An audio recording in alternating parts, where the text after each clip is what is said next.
Good morning, everyone. Mike Thompson here, sitting in for Kevin Kietzman. This is Kevin Kietzman Uncanceled.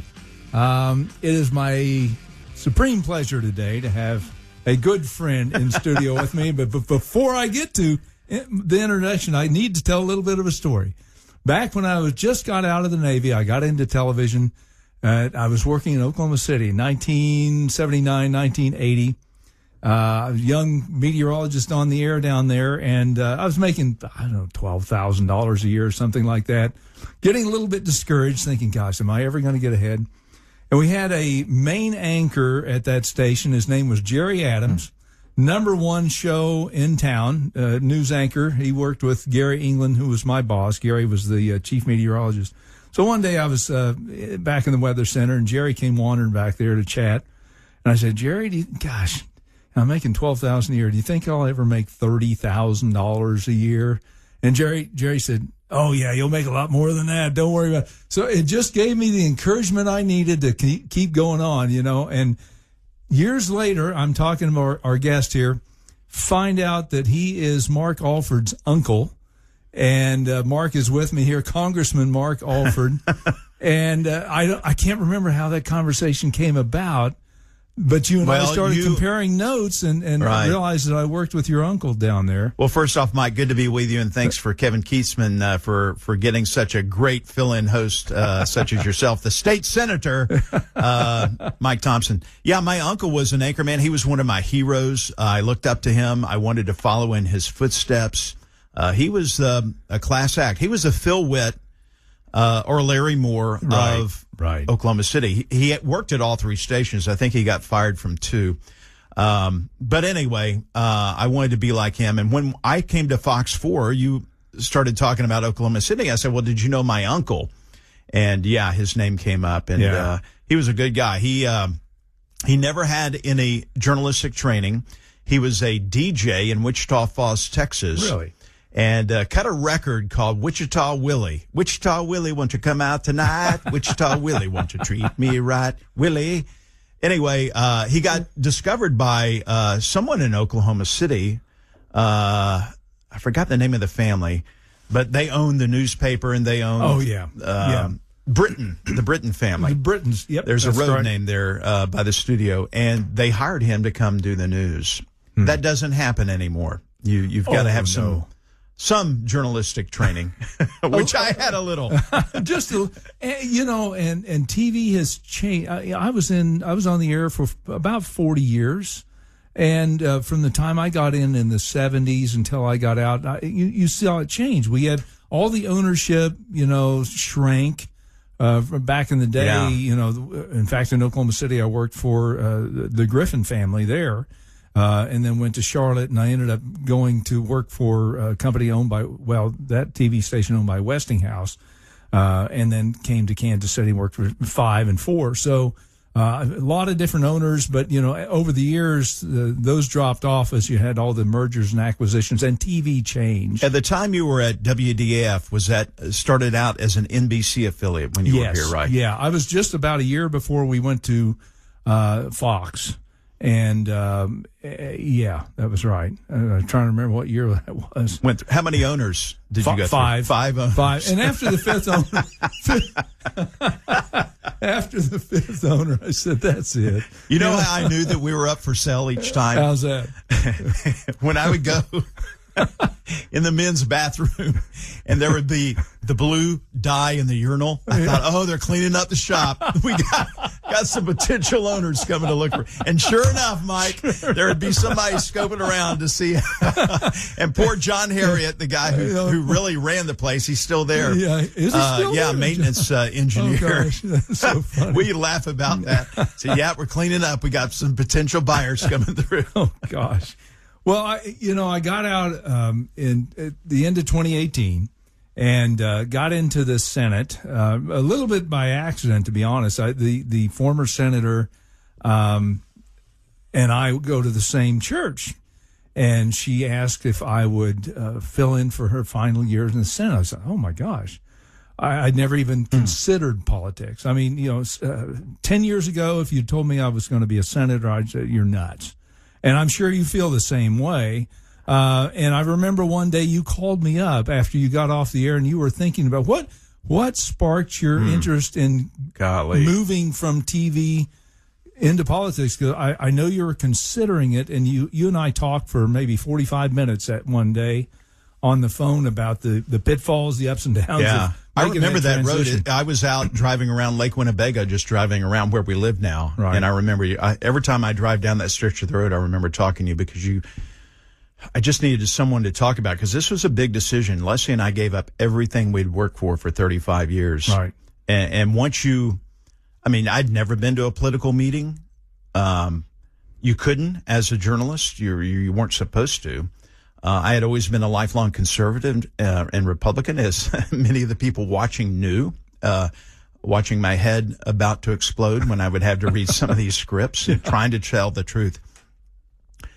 I had considered running for mayor of Kansas City at one point. And this was many years ago. And I had contacted a local consulting company, Axiom. We talked about it. I decided I was not ready to get out of television, and we weren't really prepared to do that.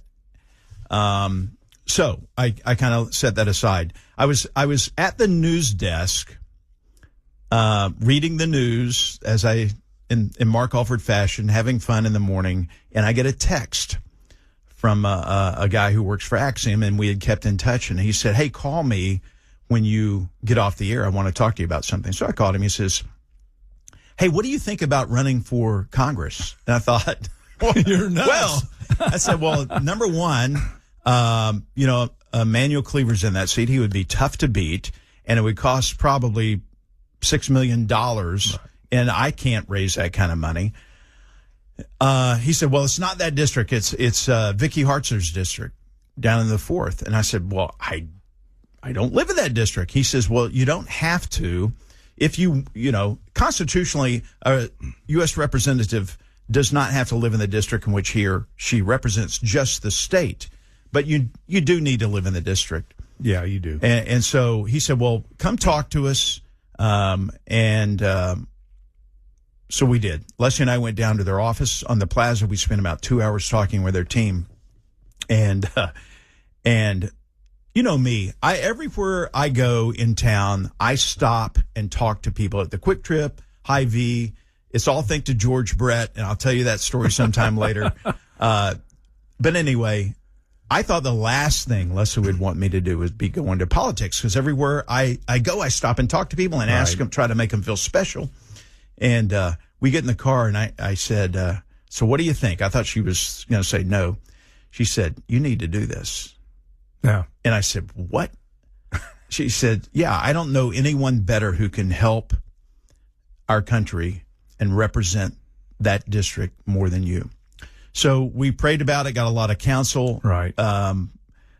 Finally made the decision after, it was a final straw, and I've told Pete and others this, when Joe Biden left Afghanistan the way he did, and then and pulled everything out, right, and left 13 soldiers there to die on the wall of Abbey Gate, I was throwing things at the television. This is not right. This is not my country. Right. And that was the defining moment. I think a couple of weeks later, I went and turned in my resignation and never looked back. And you're doing a great job. I mean, well, thank you. The thing to me is the preparation you get in television. You're probably more so than me. You covered all different topics. And when you're thrust into politics, you don't know what you don't know when you first get there. But you have to have a passion for fixing things, I think. For me, it's kind of the same thing. Leanne and I talked about this a lot. It took us about 6 months to make the decision for me because you're giving up a lot. You go from, especially at our age, because you've built a safety net. You are a fixture in Kansas City. You gave up your career, good pay, right, and walked on faith to serve the people of Kansas. And the same deal. And I it's because you see there's so many big problems. I mean, look here, we passed $38 trillion in debt, and that's a federal issue, but Kansas has the same deal. And you have to say at some point, I have the opportunity, I have the ability to go do something and try to make a difference. And I think that was what motivated me to do that. And I had the support of my wife to do it. And you've got to, because it's as hard, or probably harder on them, I think, than it is on us. You and I, we're used to getting critiqued on the air. They're not used to this stone, this flings in the air. And to be honest, I think that I lost friends because all of a sudden they realize, on the air, they may not have known as much about me being a hardcore conservative Republican. And then I get off the air and I get in the Senate and they talk to some people and they find out I'm a Republican. All of a sudden they don't talk to you. Isn't that sad though? It's you terrible. don't see that on the other side. No. I have very good friends who are Democrats in Congress and here in town. I'm going to visit a pastor after I leave here in the urban core. We have a friendship. But the left won't do that. No. Not all of them. But it's really sad, and that was the most jarring. That still hurts because, Mike, you and I spent our entire career trying to get people to like us and watch us. Right? Exactly. And now automatically half the people hate us because they don't believe in our political views. Republicans aren't like that. I want to hear. That's why I did a town hall tour this August, and 15 stops over 4 days, took 256 questions. I want to hear from people who don't agree with me, and I know you're the same way. Yeah, let's talk about that when we come back. I've got Mark Alford, Congressman Mark Alford, good friend for many, many years. Doesn't that feel weird saying that? It is. I still have trouble hearing Senator Mike Thompson. And we will be back on Kevin Kietzman Uncanceled in just a second. And welcome back. Mike Thompson in for Kevin Kietzman today. My special guest, my good friend, Congressman Mark Alford. Senator Mike Thompson. Thank you. Pass Mark, the cigars. It is good. It's good to see. I mean, we haven't had a chance since you got into politics and you're running back and forth to Washington to have this kind of a chat. I mean, we text back and forth. I'll say, "Hey, Mark, what's going on up there?" And I can tell how busy you are because you'll get. It's crazy. It's all fine, right? I don't know if, you and I were talking before the show. I know you're busy when you're campaigning and all, and you're certainly busy in Topeka. I have never actually, when I got this job, I thought, I've never really worked until now. I mean, oh yeah. I got up early at Fox 4, I go do the news, but it wasn't really work for me. I probably should have worked a lot harder. I'm sure the managers would have appreciated that. But I just like talking on the air and like having fun and informing people. I've had a landscape business. I've roofed houses in Houston, Texas. I owned a horse stable where I mucked 62 stalls some days. I had a custom clothing business. I sold real estate, and I did television. I have never actually worked until now. It's harder work than you imagine. You think, you get into politics and, you sit around and you vote on stuff, right? That's not it. No. It's 3 or 4 jobs in one. It really is, and it's sort of like going back to college. Mm-hmm. You're reading so much and you're reading so fast and you're trying to do so much absorbing of topics that you never anticipated having to absorb. How many committees are you on? I sit on 7, actually. And you're chair of 1, I'm right? chair of 2 now. I'm the chair of federal and state affairs, which I like because it's the interaction between the state and the feds.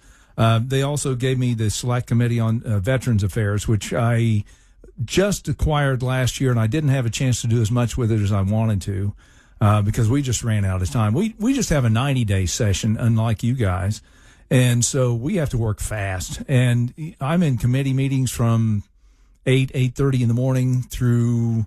Well, we go to the floor every day at 2:30 on the Senate floor at 2:30, and if there's some business, sometimes we'll be there till 4, 5, 6, 7 o'clock in the evening. Then I'll run home. It's only about 55 minutes to the house, but still, it's a 2-hour commute every day, and so it's just hair on fire every day, and especially running a committee.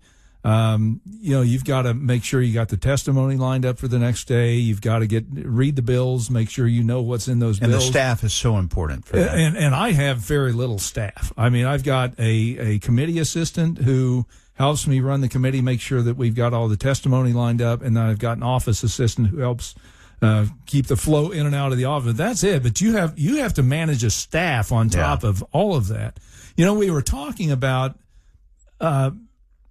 Democrats and Republicans and how we approach things. I know in the Senate, the Democrats tend to vote in a block. And I think the Democrat Party has been co-opted by the very far left. But you get the individual Democrats, and I have some that I get along with very well. We don't vote the same, but we can have good conversations. I treat them as people, but it's so weird. I think people who are outside of politics see this great division, and there is, because we are so far apart on so many topics.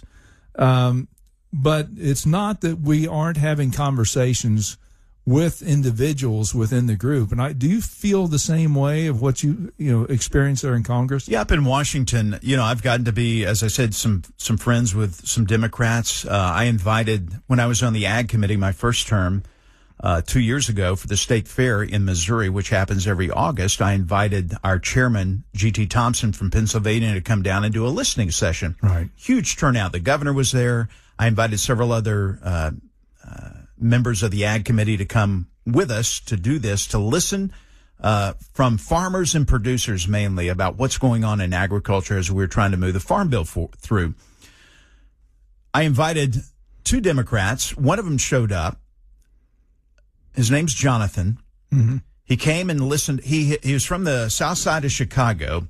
He had never been to a state fair, had never been to the central part of Missouri, had been to Kansas City at one time, but had never seen the beauty of the 4th Congressional District, Sedalia, the state fair. He milked a cow. I remember going to the FFA building, and he's going, "Mark, what are all these kids doing running around these blue corduroy jackets?" I said, "Jonathan, that's the FFA." He says, "We got to get a chapter in South Chicago." I said, "Okay, I'll help you." Long story short is, that night he came home with me and stayed at our house in Lake Winnebago, and we sat out on the back porch and had a cigar and a little bourbon, talked about gun control and abortion and a lot of other issues that we differed on, but just had a good discussion. And I think I made some good points to make him realize, especially when it comes to gun control, that it's not gun violence, that it's human violence. And when we start using the term knife violence when someone gets stabbed, maybe that would make sense. But he said, "I've never thought of it that way." That Jonathan from South Chicago is a son of Jesse Jackson. Interesting. Jesse has Parkinson now. I think he's 84, 85. And Jonathan, when he's home, he puts his dad to bed each night. And so he called his dad from my living room and wished him a good night. And I tell you that not to gain sympathy, but to let people know that we can still have conversations in America. We can still be friendly. We have to be wary and have to, I think, keep our guard up to some degree. I never compromise. I know you don't either. Right. Compromise is not a good word, but I will negotiate. I will negotiate when there's something to negotiate to get the best deal for our district, our state, and our country. What we're facing now with this government shutdown, there's nothing to negotiate. I have made that very clear. A continuing resolution, a simple extension of current government funding, and the Democrats have lied and obfuscated and gaslighted the American people into attaching all these things. All we needed was 7 weeks, Mike, to get our budget done. Yeah. Let's pick that up on the other side of the break. We talk about this government shutdown. We may also open up the phone lines for calls, but also we've got a lot to talk about. What's the number? It is 913-408-7957, folks. So 913-408-7957. Mark Alford and I will stand for some calls and see what happens. Slings and arrows. It ought to be we good. don't know. It should be interesting. And this is Mike Thompson with Mark sitting in for Kevin Kietzman on Uncanceled. This is Mike Thompson sitting in for Kevin Kietzman on Kevin Kietzman's Uncanceled. And with Mark Alford here, Congressman Mark Alford, we are going to take some calls. 913-408-7957. Jennifer is in Spring Hill. We'll get to her first. Jennifer, welcome to KCMO. Good morning. It's Jennifer Williams. How are you? Doing great, Jennifer. How are you? I'm wonderful. It's wonderful for me to have a federal representative with a state representative. As you know, there's some federally mandated programs that get in the way of state legislators' ability to pass of Kansans, specifically being in the middle of the foreign trade zones, which is commerce related. And we don't have a grantee in the state of Kansas in charge of those programs. We have someone out of Missouri that's specifically involved in economic development and representing those investors, which ties right into the metropolitan planning organizations and how we have no control over those. And so just curious what state and federal can do to start working on those programs to possibly update the times now in order to get back to more state protection and less federal overreach. I think you're talking about Mid-America Regional Council. Yes, probably. they are. And I think I've talked with Jennifer about this on the Book of Faces and other platforms. We are looking into this. I am on the Appropriations Committee, and I believe one of our subcommittees oversees these and the funding for that. And we do have our staff looking into it. I think Jennifer and others feel like organizations like Mark have become way too powerful. Right. And have really have the influence and are making decisions that they don't have the authority to do. And that concerns me, especially when there's federal money that's trickling down to these entities. We've got to make sure that, number one, our taxpayer dollars are protected, and number two, that if they are being trickled down to state and local governments, as we do in the appropriations process, that it's done in the right way and that these monies are being used for the proper purposes.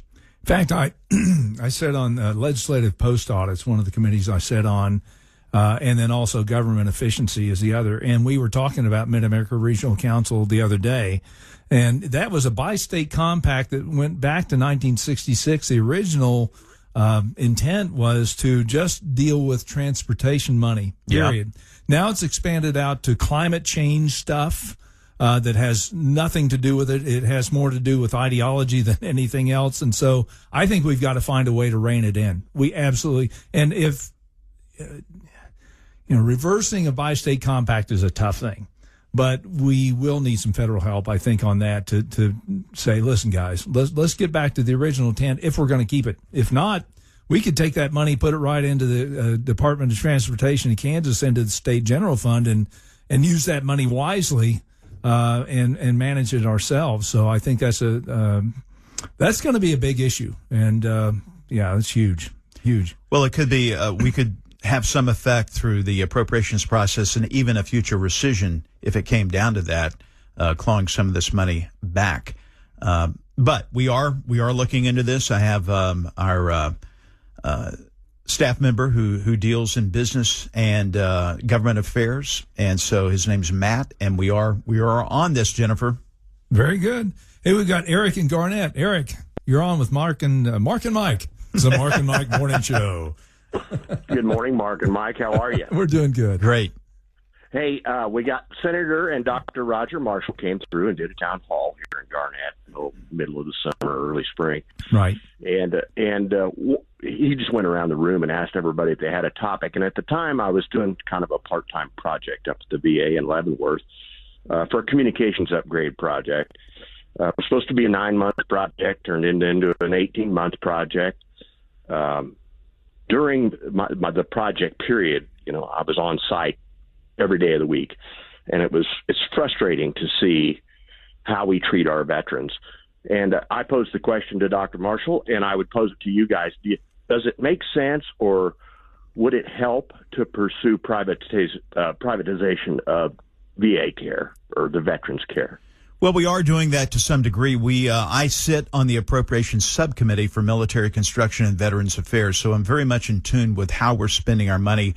That's one of only 3 subcommittees that we actually gave an increase to this year. We made cuts, overall of 7.3% cuts for the remaining 9 subcommittees for our overall budget. But I think you see somewhat of privatization, if you want to call it. That's a dirty word to Democrats, by the way. Yeah. They don't want anyone thinking that anyone can do it better than the government. Well, I'm here to tell you that sometimes it can be done better.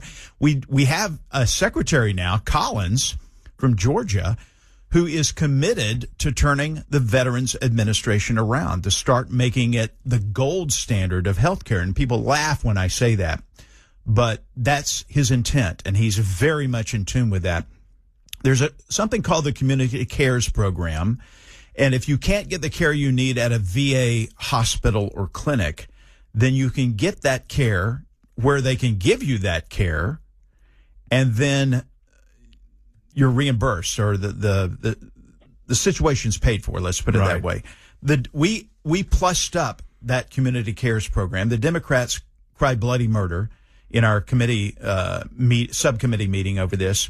But we're like, hey, we've got to improve our care no matter where that care comes from until we can get the VA to where it needs to be. I'll give you one quick example of what's going on now with the Schumer shutdown, which we're now in day 24, America held hostage. There's a guy in Raymore. His name's Timothy Brooks, and I went to talk to him. He had called our office. He's working with our caseworker. By the way, our caseworkers are still hard at work. Go to offer.house.gov if you need help with a federal issue. He called. He's been trying to get care. He's a veteran, and he has a military-related injury, PTSD, and a traumatic brain injury. And he's been trying to get in to see his doctors at his community care. And the problem is there's now a disconnect. They can't call in to the VA to get that approved because no one in Washington is answering the phone because of Chuck Schumer. This is a veteran who needs help mentally and psychologically and physically because of the service that he provided to our great nation. Right. But thanks to Chuck Schumer, he's not getting that. Yeah.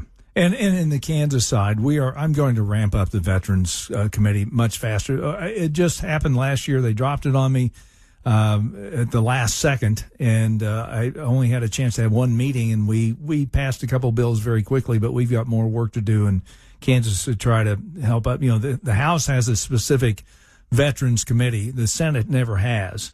And so now, you know, I'm hoping we can get that ramped up and start looking at some of those things in Kansas and what we can do to help the vets. We absolutely, you know, these poor guys, if anybody deserves the help, it's the veterans. Mike, we still have 20 veterans a day in America taking their own lives. Right.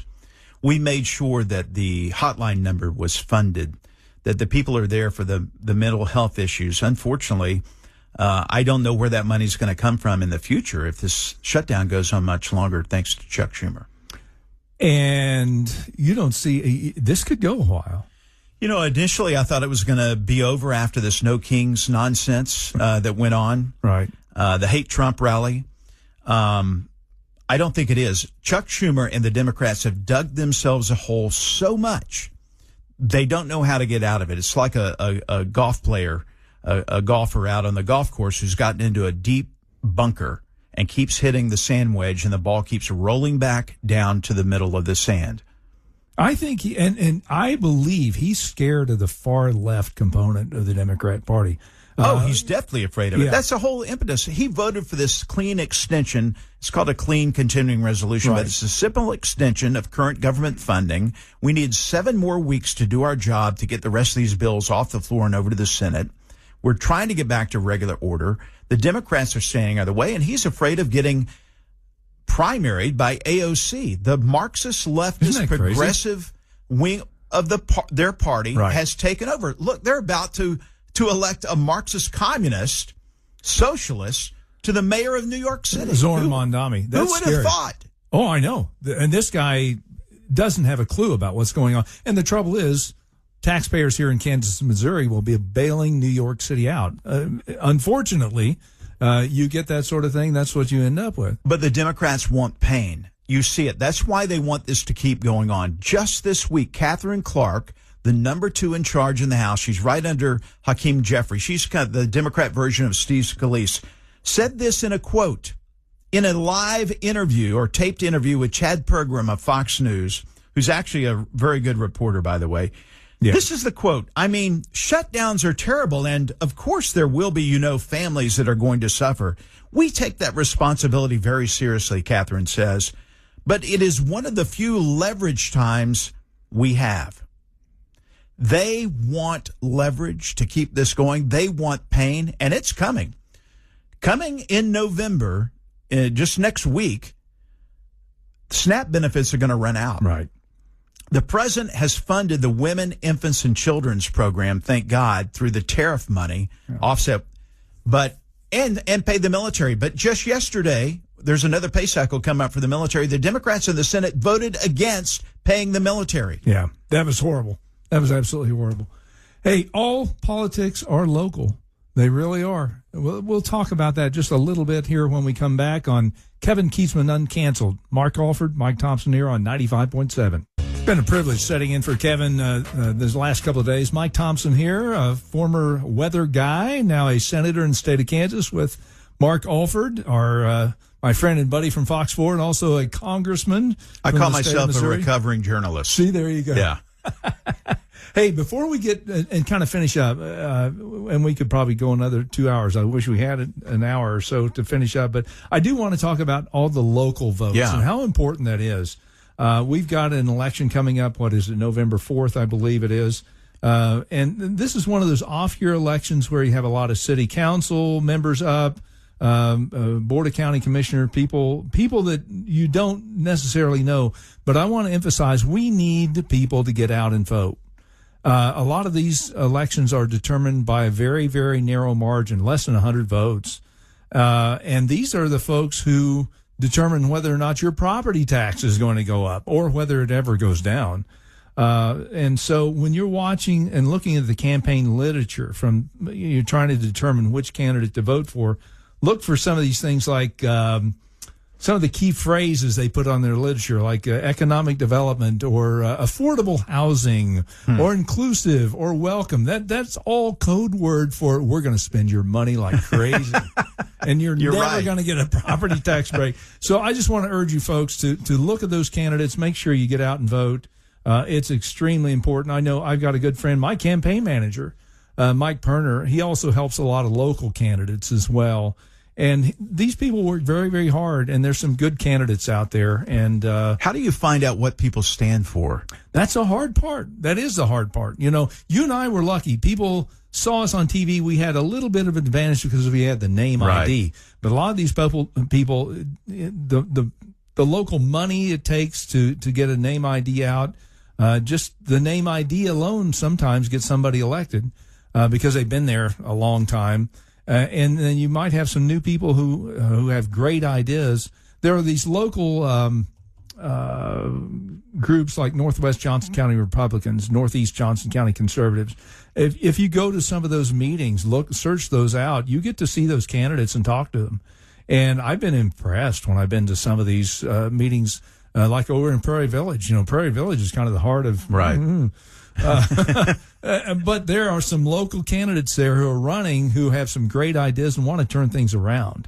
And so it's very difficult. I think someone who's not been involved in politics, who doesn't necessarily join Republican clubs, have a hesitancy to go to those meetings, but they're very welcoming and they want people to come there to listen to the candidates. So I encourage you to go. And to have the conversation as well, which, kind of gets to the point that you went right to the top of the food chain or very close to it. Here you are a few years ago, you were sitting on the air doing news. I know. And now you're rubbing his shoulders with the leader of the free world, Well, it's incredible the experiences I've had going to the White House numerous times. Last year, I was in the Middle East meeting with King Abdullah. I had lunch with King Abdullah of Jordan. I spent an afternoon with the president of Egypt, Al-Sisi.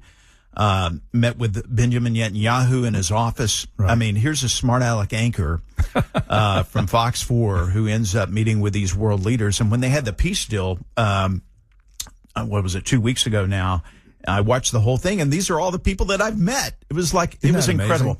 But I will tell you a short story. When I was campaigning, people would say, well, why don't you start at the bottom, like city councilman or mayor or something, or a county commissioner? And I said, being a U.S. House of Representative is the bottom. They said, what are you talking about? We are out. I represent 772,047 individuals.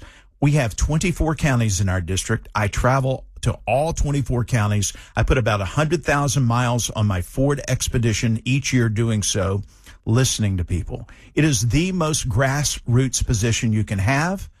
That's the way our founding fathers designed it. That's why we get elected every 2 years, because we have to be in the district listening.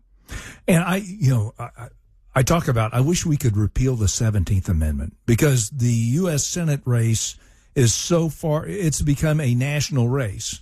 It used Rather to be than state legislature driven, which is what it was originally intended to be, and people have forgotten that. And so you guys really are doing the job, and it's a hard job. I know that, like you said, how many committees you sit on? I'm on the Small Business Committee. I'm the chair of the Oversight Subcommittee on that, which is a lot of work. We're trying to reform with Kelly Loeffler, the administrator, the SBA. I've got several bills trying to double the loan amount for small business loans from $5 million to $10 million. We're trying to get some of our money back that's been stolen out of the taxpayers' funds during COVID. A lot we're working on there. And then on appropriations, I'm on 4 subcommittees that are very important. And so it's a lot of work. It's a lot of reading. It's a lot of learning. I want to ask you a question, though, because I know this governor's race is coming up in Kansas, and there's like 7 or 8 candidates. 7 or 8 candidates. Right. I forget the number. I never had any design, really, of going into politics. You didn't either, right? No.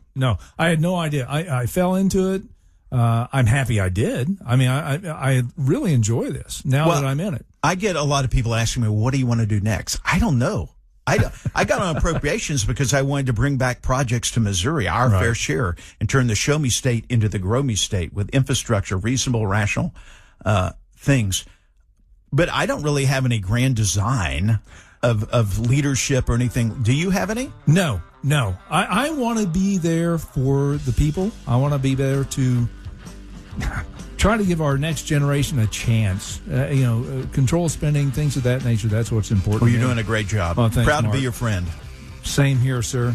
Hey, I appreciate you joining us today, Mark. We could probably go another hour or so, and we'll have a conversation off the air. Is Leanne still making her famous Christmas cookies? Doesn't cook as much as she used to. Yeah, we'll tell her hi. Thank you, sir. Appreciate it very much.